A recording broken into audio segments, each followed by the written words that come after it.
Oroiti in the 1950s was fairly much as it is now, a patchwork of farms and a main road, a stream leading to the sea, and a school.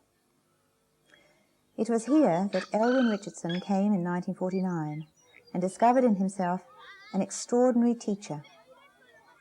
The experiment he began in this tiny northern playground saw the flowering of a community of youthful artists and scientists, and was to earn the young teacher admiration from educators in New Zealand and abroad, but the enmity of the authorities. Elwyn Richardson retired to this West Auckland farm in 1988, returning to the lifestyle that had first attracted him to Oroiti 30 years before. It had been an act born of disillusionment. The system was such that I went there to get away from it. It was a prescriptive society. Every subject of the curriculum was written down quite clearly. For instance, you discussed the sparrow in Standard 2. There were tables for phys ed, and every subject was dictated to the teacher. My natural inclination was to see this as a failure-prone structure. And I went there to get away from those sort of systems, but I also went there to study malacology, mollusca, in the far north. In other words, to engage in my own creative endeavours. But I very soon got interested in children. The children at Oroiti were Māori and Brethren Pākehā, the sons and daughters of struggling farmers whose entire world was the valley. The only thing they ever knew was the bus and the trucks that went by. A good third of my class didn't even know what a train was, John. They hadn't seen Okaiha, which wasn't really more than 40 or 50 miles away, and it was the Brethren, the Plymouth Brethren children, who were largely Pākehā, white people. They were the ones that had been to Whangarei for church service, and that was about all.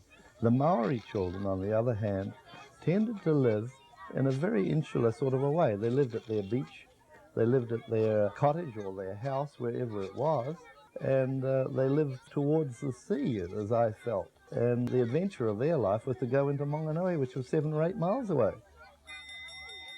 For these children, indeed for any children, Richardson discovered that the textbook and the lesson plan were inappropriate. I saw this as being completely unreal as far as the children were concerned. It did not involve them in their real needs, and I felt that education had to be real. It had to be about their felt experience. And later on, when I came to read Wordsworth, I recalled his words of saying that virtually all kinds of creativity arise from emotion recollected in tranquility. And I aimed intuitively and very strongly towards those ends. So I felt my children were needing to express themselves about their own lives, about their own homes, their own muddy tracks that led through the hills, their own fishing spots and things of that order. And I think that was the whole strength of the thing from the very beginning. I was lucky that I had that instinct, that I had that drive to push the children into that area. They went very willingly. They left the textbook on page 69 in English and very readily wrote and talked and acted about their own lives and jumped to page 170 in 10 minutes. They did that remarkably. It was with clay that Elwyn first established the style of learning that was to distinguish Oroiti. Over some weeks, the children had enthusiastically gathered and tested clays, settling eventually on the best mix.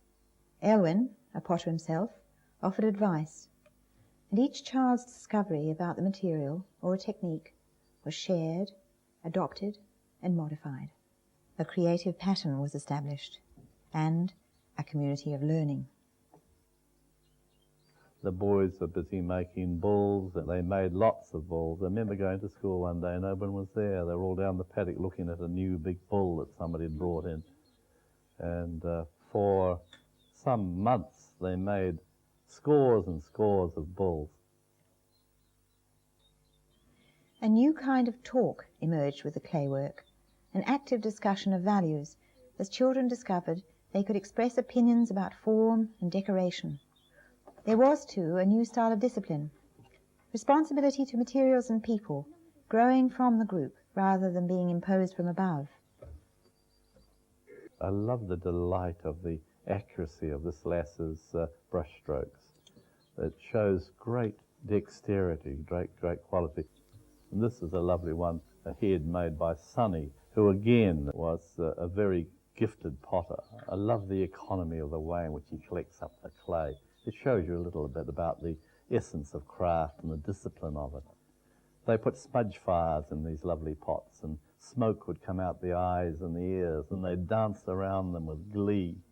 Ah, the tall pot has reached its peak. A sort of a scratch design, hardly a refito because it's painted, but a strong sort of symbolic leaf or tree structure joins the pot. These are large fish pots. They call them that because they were decorated with fish.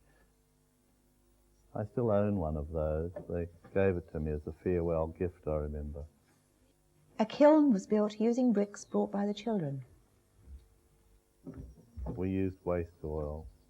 It was the only way we could get our energy cheaply. In 13 hours or so, we would reach about 1,300 degrees on the top of the kiln. Some of the animals are appearing out of the kiln. I see a bull there, and there's the boy that made the nice rhinoceros. Glenys looks at her cow and her calf. Lovely little thing, little treasure. These big fat-bellied pots and these big fish pots are now saturated with glaze, as elegant as they'll ever be. Some of these coiled feature pots, they called them, pots that looked a bit like people, waiting for their smudge fires, for the smoke to pour out of their eyes and mouths. This lovely big fatuous bum-like pot. These large pots were made of a very large amount of clay, required a lot of work just to produce them. The interest in drums and interest in music was strong with the children, and they, whenever these pots appeared, they were treated like drums. We look now at a series of primer paintings in clay, as I often used to call them, of wasps and hornets and birds and a crocodile. The local environment became the textbook, and the flora and fauna subjects for study. There were stations to be visited regularly to observe what was happening in the natural world.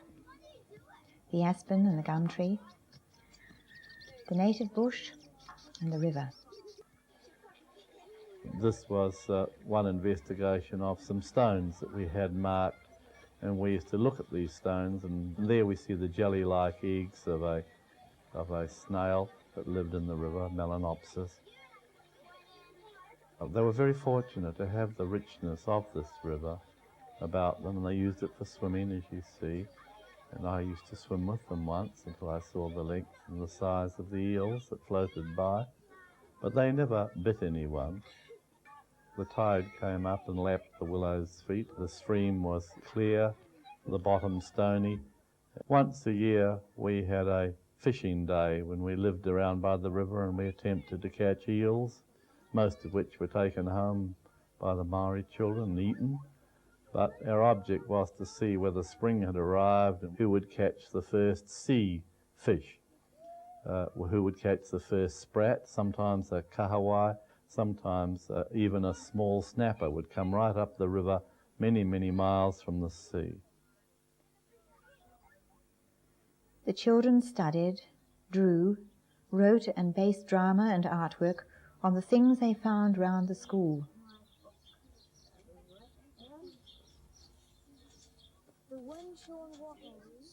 Last night I caught the biggest eel. It has blue eyes and a white belly, just like a pakia. Shells mimicking the sea, a storm battering the trees.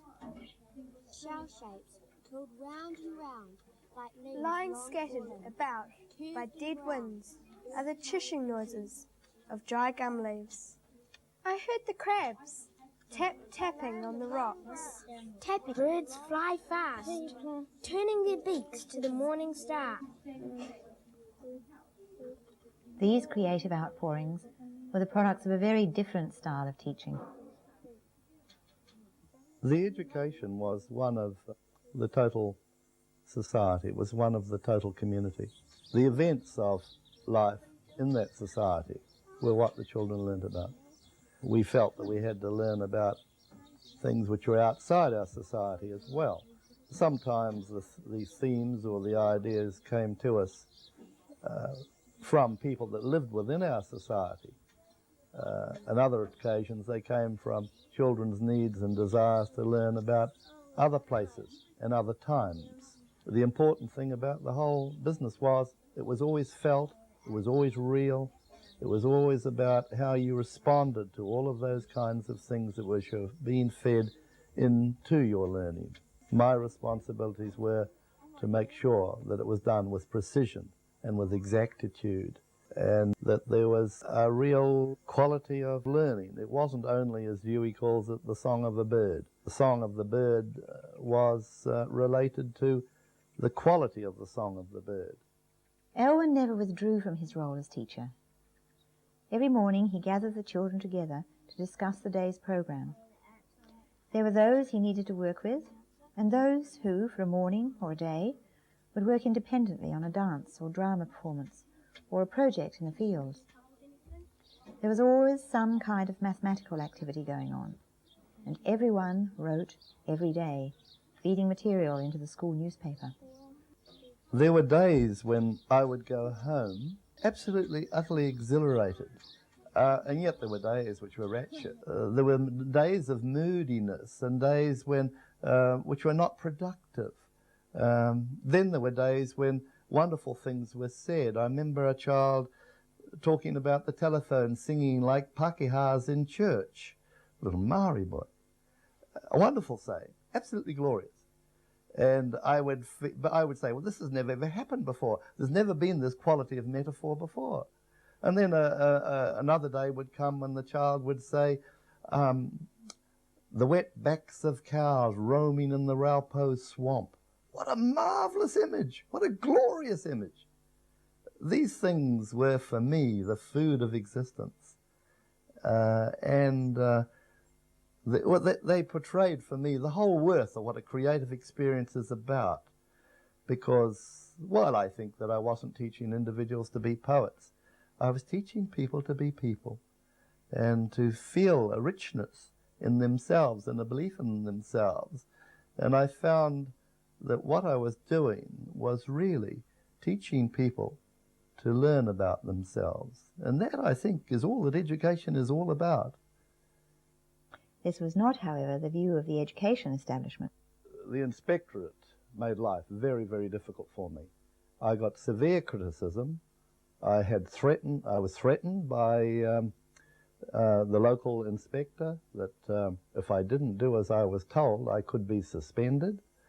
I was told that I should not be teaching the starling in Standard 2. It should be the sparrow.